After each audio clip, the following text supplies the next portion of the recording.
Welcome back to my channel, everyone. So today, we'll be talking about measures of position for ungrouped data. It has three types, namely quartiles, deciles, and percentiles. And I'll be teaching you on how to solve this one using two methods. The first method is the Mendenhall and Sincich method, and the next one is the linear interpolation method. Just sit back, relax, and enjoy this video tutorial. To start with, we have measures of position. Measures of position are score points which divide a distribution into equal parts. Again, these are score points that divides a distribution into equal parts.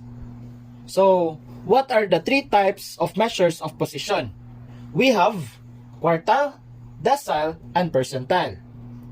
When we talk about quartile, it divides the distribution into 4 equal parts.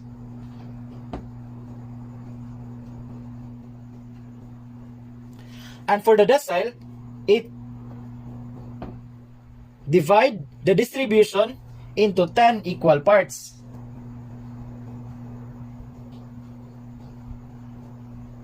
For the percentile, it divides the distribution into 100 equal parts.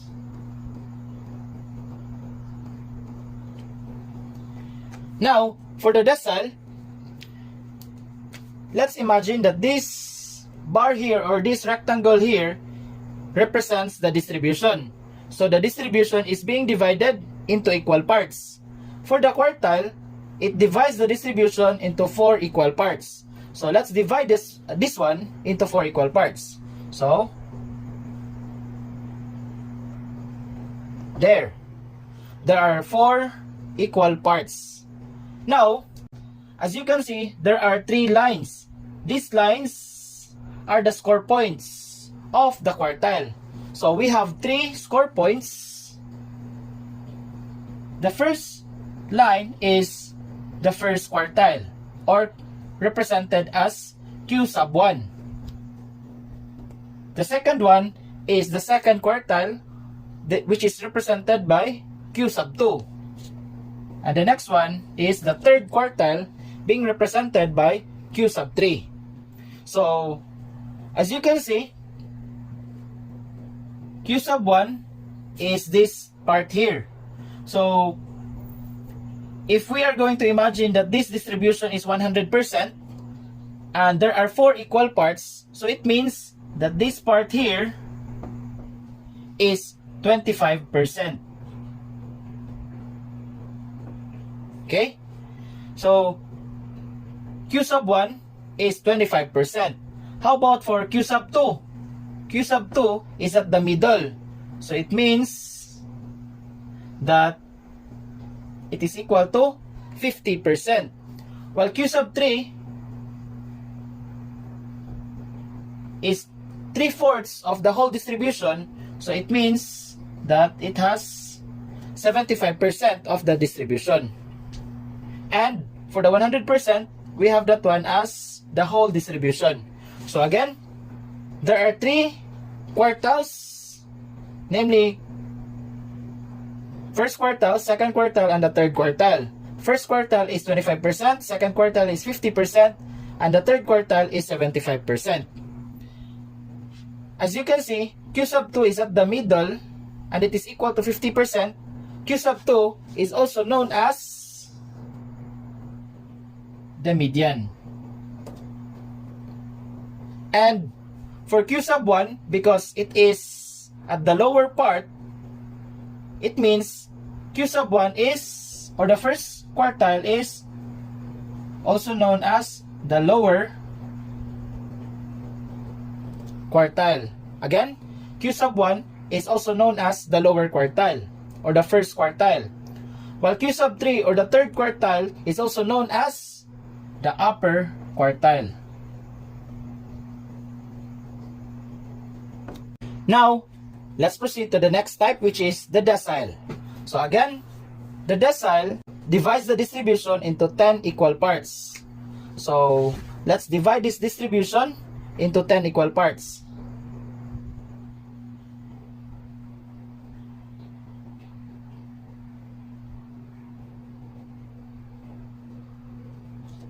Let's count. 1, 2, 3, 4, 5, 6, 7, 8, 9, 10.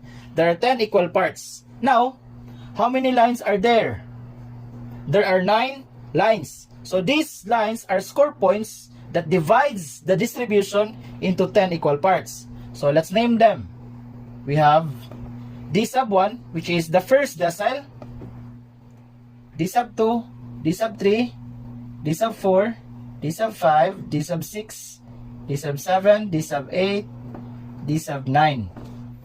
The first decile, second decile, third decile, fourth decile, fifth decile, sixth decile, seventh decile, eighth decile, and now the ninth decile. So, just like the quartile, let's identify their percentage. For the first decile, which is this part here, assuming that this whole rectangle is 100% and it is being divided by 10 equal parts. So 100 divided by 10, this part here is equal to 10, which is 10%. Again, how did we get 10%? Assuming that this whole distribution is 100% and it is being divided by 10 equal parts. So 100 divided by 10 is equal to 10%. So this one box here is equal to 10%. And for this part here, because there are 2 boxes already, it means it is already equal to 20%. And for this part here, because there are already 3 boxes, it means third decile is equal to 30%. And so on and so forth. So let's write. For the fourth decile, we have 40%. For the fifth decile, we have 50%. For the sixth decile, we have 60%. Seventh decile, we have 70%. Eighth decile is equal to 80%. Ninth decile is equal to 90%. And then, for the last part, that will be equal to 100%. And the last type is percentile. For the percentile, it divides the distribution into 100 equal parts. So, we will be having 100 equal parts. So, assuming that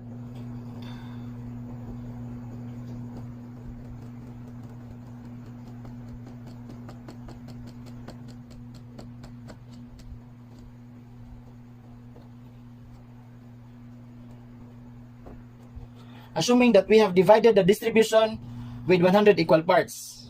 So the first percentile is P sub 1, followed by P sub 2, or the second percentile, third percentile, until the last one, which is P99, or the 99th percentile. Now, to remember these equal parts for each type of measures of position, we have the clues. For the quartile, from the word quart, it means quarter. When we say quarter, it means 4. Now for decile, when we say deci, it means 10. So decile is equal to 10 equal parts. While for percentile, when we say cent, like century, it means 100. So percentile is equal to 100 equal parts. Now, under quartile, we have the interquartile range. So when we talk about interquartile range, it means that it is the difference between the third quartile and the first quartile. So you will just subtract Q3 with Q1. So Q3 minus Q1. Let's have some example. Number 1. If the first quartile is 2, while the second quartile is 5, and the third quartile is 8, solve for the interquartile range. So use the formula. Interquartile range, or IR, is equal to Q3 minus Q1. The value of Q3 is 8, minus value of Q1 is 2. 8 minus 2 is 6. So it means interquartile range is equal to 6. Example number 2. Lower quartile is 4 and upper quartile is 9. Solve for the interquartile range. Now, our Q3 is the upper quartile and our Q1 is the lower quartile. So let's subtract the upper quartile and the lower quartile. Solution, write the formula. Interquartile range is equal to Q3 minus Q1. And our Q3 here is the upper quartile, and that is 9. Minus our Q1 or first quartile is the lower quartile, which is 4. 9 minus 4 is 5. So our interquartile range is 5. Now let's proceed on how to solve these measures of position, especially in the ungrouped data. So there are two methods. First, let's talk about Mendenhall and Sinchich method. Now, to solve for the position of these measures of positions, the formula for solving the position of quartile is Q sub K is equal to K over 4 times N plus 1. So, you can see that the denominator of K is 4 because it is about quartiles. As we all know, quartiles divides the distribution into 4 equal parts. How about for decile? To know the position of decile, we have this formula. D sub K is equal to K over 10 times N plus 1. Now the denominator of K is 10. It is 10 because when we say decile, it divides the distribution into 10 equal parts. Now for the percentile, to know the position of the percentile, you will have this formula. P sub K is equal to K over 100 times N plus 1. Now the denominator of K is 100 because when we talk about percentile, it divides the distribution into 100 equal parts. Now let's have some example. Given the scores of 9 students in their mathematics activity, let us solve for Q sub 1 and Q sub 3, or the lower quartile and the upper quartile. So first thing that we should do is we should arrange our data from lowest to highest, or in ascending order. So the arrangement will be 1, 3, 7, 7. Next is 16, followed by 21. Next is 27, 30, and then 31. So let's write that one. 1, 3, 7, 7, 16, 21, 27, 30, and then 31. So we have 2, 4, 6, 8, 9 data. Next, let us solve for the lower quartile or the first quartile or Q sub 1 using this formula. So, substitute. Q, K becomes 1. So, K here becomes 1 over 4. Again, where did we get K? Or where did we get 1 as the value of K? From the given, which is Q sub 1. So, K here becomes 1. So, K here is also 1. Next. N is the number of data. So, we have 1, 2, 3, 4, 5, 6, 7, 8, 9. So, N here is 9. Plus 1 is equal to, copy first 1/4. 9 plus 1 is 10. And then,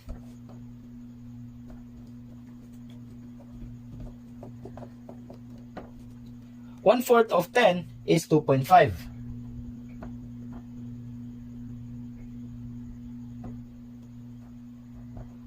Now, the position of Q sub 1 is 2.5 because its position, right, TH. So the place where we can find the first quartile is at 2.5. Next, we have the position located at 2.5 place.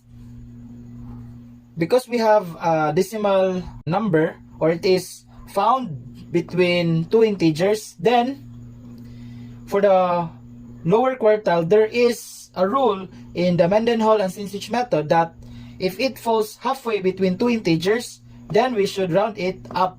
So from this answer, because it is 2.5 and it is found between 2 and 3, then we will round it up. So again, because it is halfway between two integers, like from 0.5, 0.6, 0.7, 0.8, 0.9, and so on and so forth, then we will round it up for the first quartile or the lower quartile. So instead of 2.5, it becomes 3, or in the third place. So the position of our first quartile is located at the third place. Now, let's locate that one in this arranged data. So the third number is 1, 2, 3. The third number is 7.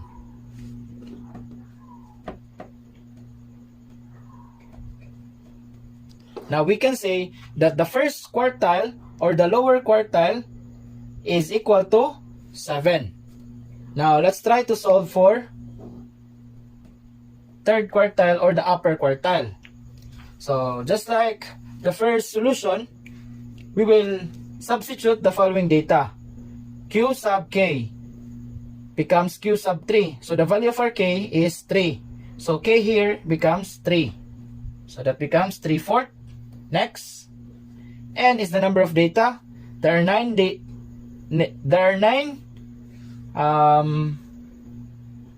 given. So 9 plus 1 is written there. Next, copy 3/4.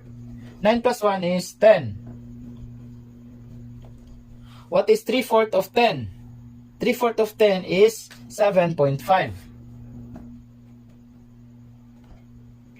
So, just like the previous one, there is also a rule for Mendenhall and Sinsich method that when you solve for upper quartile or the third quartile, if it falls halfway between two integers, then we should round it down. So, because it is halfway of the two integers, just like 7, like 0.5, we will round it down. But if it is 7.7, that is beyond halfway, then we will round it up because it is 0.5, which is halfway. Then we will round it down for the third quartile or the upper quartile.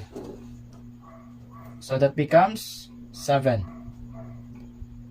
Now the seventh place from the arranged data is 1, 2, 3, 4, 5, 6, 7. It is 27.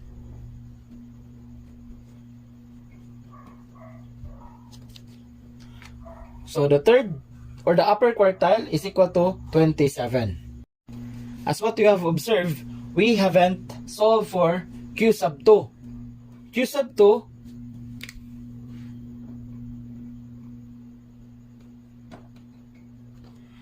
2 is sometimes called as the median. When we locate the median, it is the middle part or the middle data. So you can solve this one using the formula, but for this example, you can solve this one directly.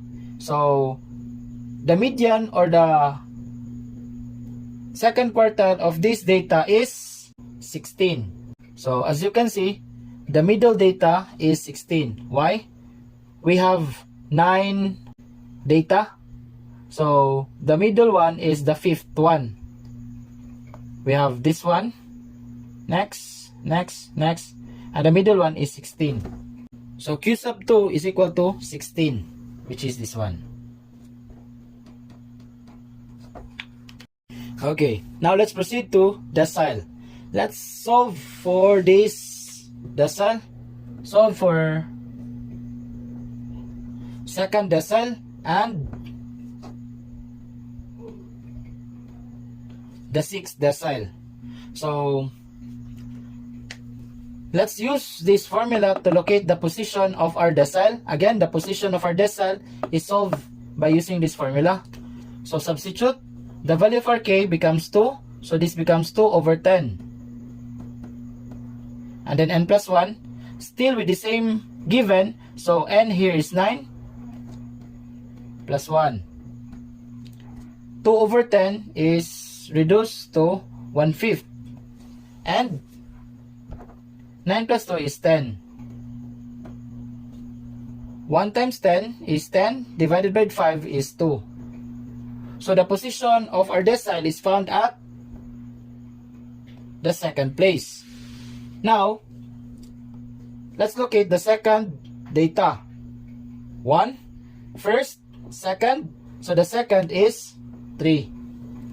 So the value of our second decile is 3. Let's proceed to the sixth decile. Same, substitute the following.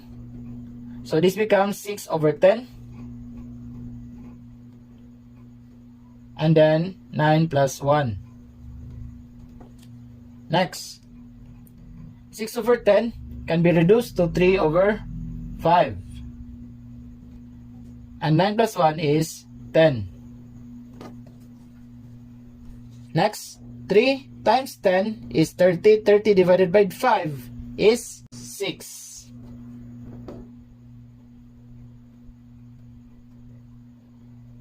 So the position of our sixth decile is located at the sixth place. So the sixth number or digit is 1, 2, 3, 4, 5, 6. So the value of our D6 is equal to 21. Next, let's proceed to percentile. So for the percentile, let's first erase these check marks. Let's try to solve for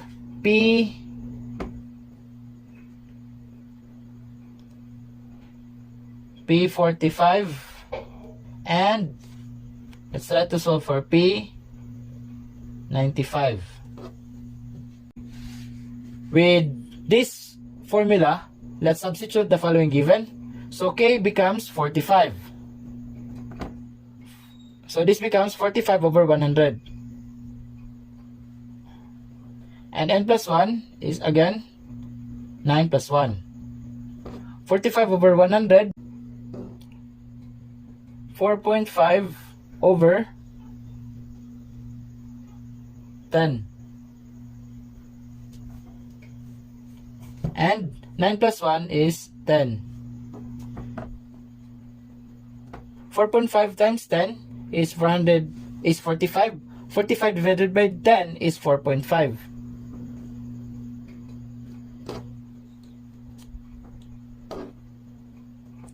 Because we have decimal or halfway of 2 digits, then let's round this number up. So 4.5 becomes 5 or 5th.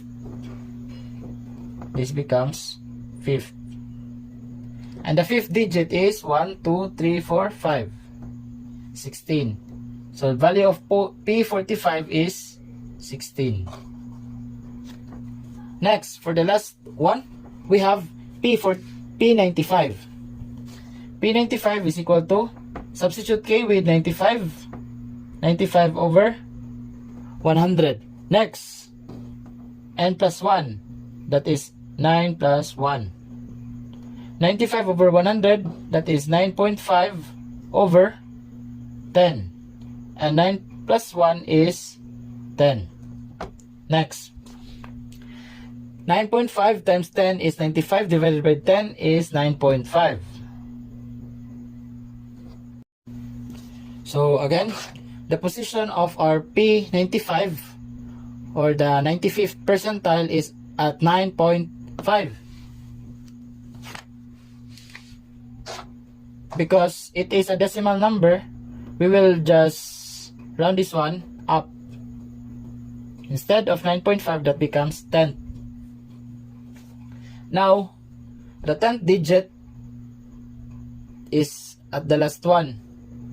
Because there's no number there, then we will just follow the last digit, which is 31. So, P95 is equal to 31. Now for the last part, which is the second method in solving measures of position. So the second method is called linear interpolation. So example, we have this data. There are 10 students with scores 35, 42, 40, 28, 15, 23, 33, 20, 18, and 28. So the first thing that we should do there to solve first quartile, third decile, and 78th percentile is we should arrange the data. So the first number or the least number is 15. Next is 18. This one. Next is 20. Followed by 23. Followed by 28. There are two 28s. So write them. Next, followed by 33. 35. 40. And lastly, we have 42. Count them. If there are 10 data, 1, 2, 3, 4, 5, 6, 7, 8, 9, 10. Okay, good. Next, now let us solve for the positions of the following unknowns. So, to solve for the position of first quartile, we will use the formula k over 4 and plus 1.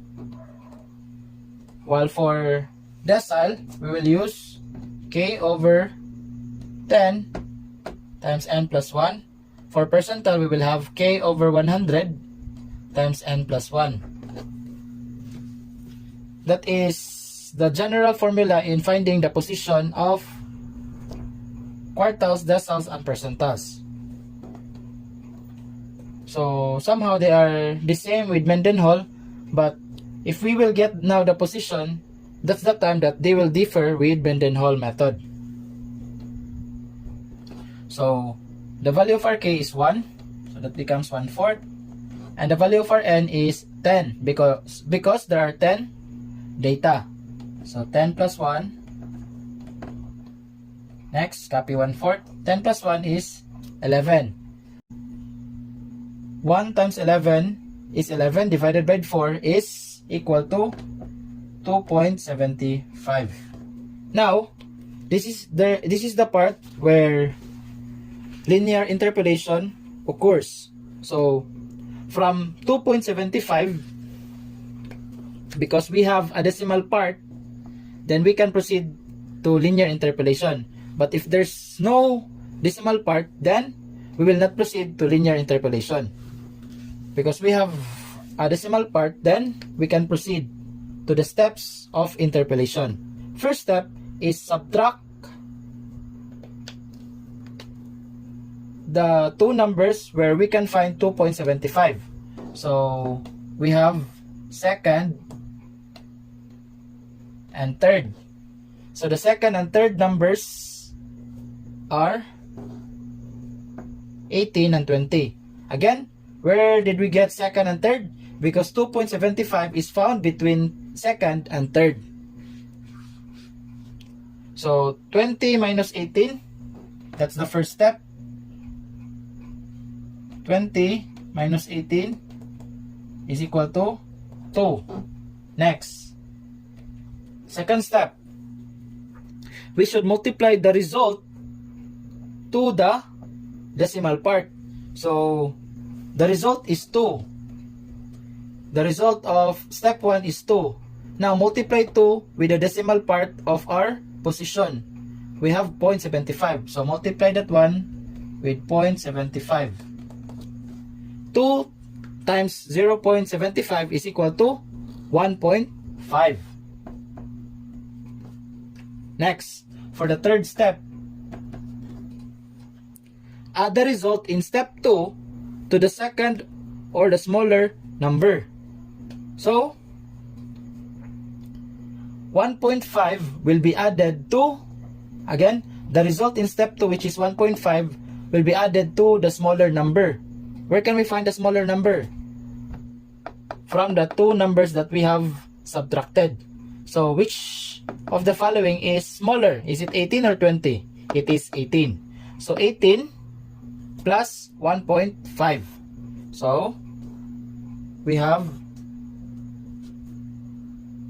18 plus 1.5 is equal to 19.5.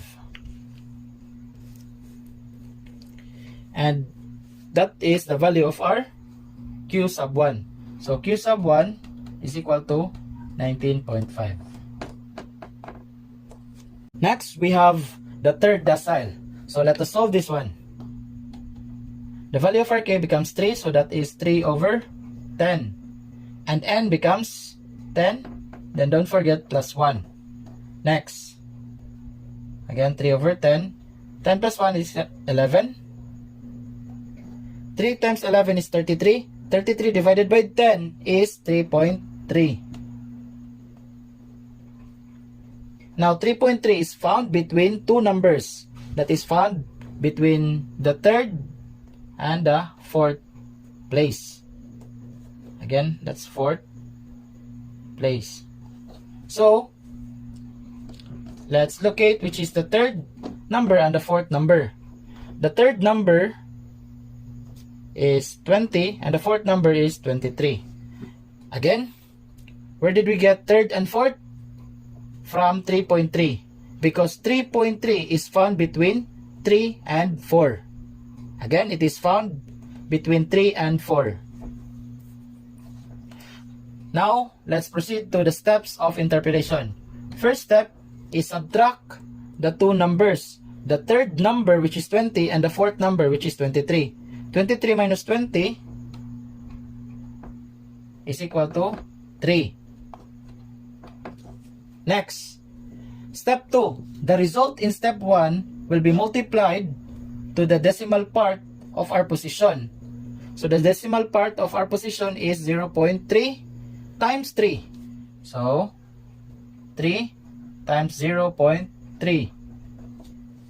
That is equal to 0.9. And for the third step, add the result in step 2, which is 0.9, to the smaller number.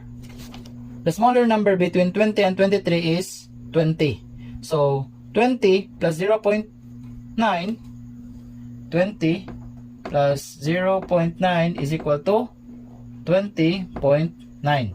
So D sub 3 is equal to 20.9. Lastly, we have the 78th percentile. So let's solve this one. K becomes 78 over 100. And N becomes 10, so that's 10 plus 1. Copy. 10 plus 1 becomes 11. Next. 78 times 11 divided by 100 is equal to 8.58.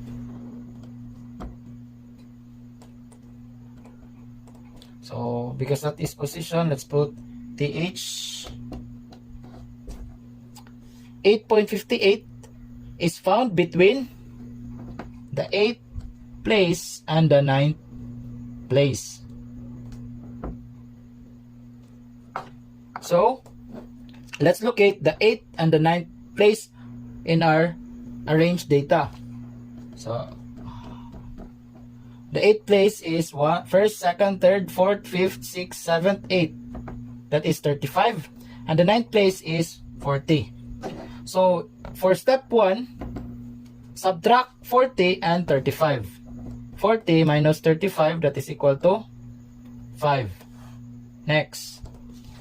Second step, multiply the result in step 1 with the decimal part of our position. So, 5 times 0.58. 5 times 0.58 is equal to 2.9.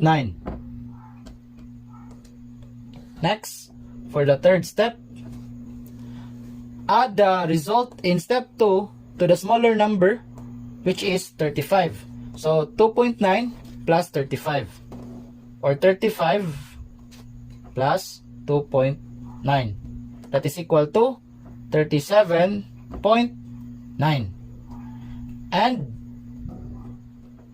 for the final answer, 78 percentile is equal to 37.9. That ends our video tutorial for Math 10, 4th quarter, week 1. I hope you've learned something and see you on my next video tutorial. Bye-bye!